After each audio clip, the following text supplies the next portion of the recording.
Hi friends, ఈ వీడియోలో మనము రియాక్ట్ ఇంటర్వ్యూ క్వశ్చన్స్లో భాగంగా what is the purpose of keys in React list ఈ క్వశ్చన్ని మనం డిస్కస్ చేద్దాము. చాలా ఇంపార్టెంట్ క్వశ్చన్ అనమాట మనకి. ఎందుకంటే మనము డేటాని ఏపీ డేటాని మనం మ్యాప్ చేసేటప్పుడు, మనం రెంటర్ చేసేటప్పుడు రియాక్ట్లో ఇది చాలా ఇంపార్టెంట్ పార్ట్నర్ అనమాట. మన కీస్ అనేది చాలా చాలా ఇంపార్టెంట్గా కీ రోల్ అనేది ప్లే చేస్తూ ఉంటుంది. Keys in React list are used to uniquely identify each item in the list.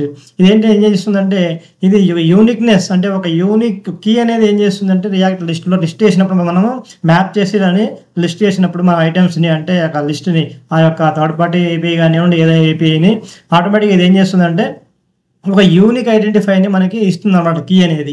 ఎందుకంటే ఇప్పుడు ఒక 100 మంది యూజర్స్ ఉన్నారు. 100 మంది యూజర్స్ లిస్ట్ మనం డేటాని మనము డిస్ప్లే చేస్తున్నప్పుడు 100 మంది కూడా ఆ ఒక ఐడెంటిఫై అనేది ఎలా ఉండాలో సపరేట్గా ఉండాలన్నమాట. ఒకదాని ఒకటి సమానం అంటే కలవకూడదు అనమాట. మనకి యూనిక్నెస్ అనేది ఉండాలి. అప్పుడు ఒక కీస్ అనే ఫ్యూచర్ ద్వారానే మనం దాన్ని చేయగలము. ఎగ్జాంపుల్ ఏంటంటే రెండు రకాలుగా మనం చేస్తాం అనమాట. ఒకటి ఇండెక్స్ అని చెప్పేసి, రెండోది ఐడి అని చెప్పేసి ఉంటాయి. ఇండెక్స్తో చేస్తే మనకి కొంచెం ప్రాబ్లం ఉంటుంది. ఎందుకంటే మనకి ఎక్కువ పర్ఫార్మెన్స్ అనేది ఎక్కువ ఉండదు అనమాట. మొత్తం ఇండెక్స్లన్నీ చెక్ చేయాలి కాబట్టి ఐడి అనేది మనకి చాలా ఎక్కువ పర్ఫార్మెన్స్ కలిగి ఉంటుంది. They are used to determine which items have changed, added or removed and are used to optimize the rerendering of the list.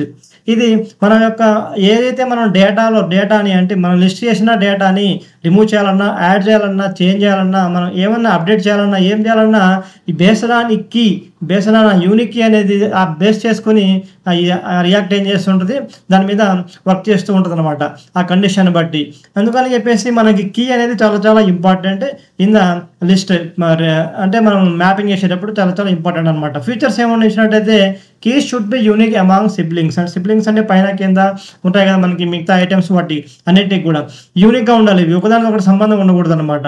Keys should B stable, meaning they should not change. ఎందుకంటే ఇవి change అవ్వవు, ఇవి స్టేబుల్గా ఉంటాయి కాబట్టి స్టేబుల్గా ఉండాలన్నమాట, change అవ్వకుండా. Keys should not be changed after an item has been add removed. ఒక ఐటమ్ రిమూవ్ చేసినా, యాడ్ చేసినా, ఎడిట్ చేసినా, అప్డేట్ చేసినా మన కీస్ అనేవి చేంజ్ అవ్వని అవ్వకూడదు. అలా ఉంటేనే మనకి ఇది చేయడం జరుగుతుంది అనమాట. ఎగ్జాంపుల్ ఇచ్చినట్టయితే మనకి దీంట్లో ఒక చిన్న ఎగ్జాంపుల్ ఇక్కడ చూడండి. నేను యూజర్స్ డేటాని తీసుకున్నాను.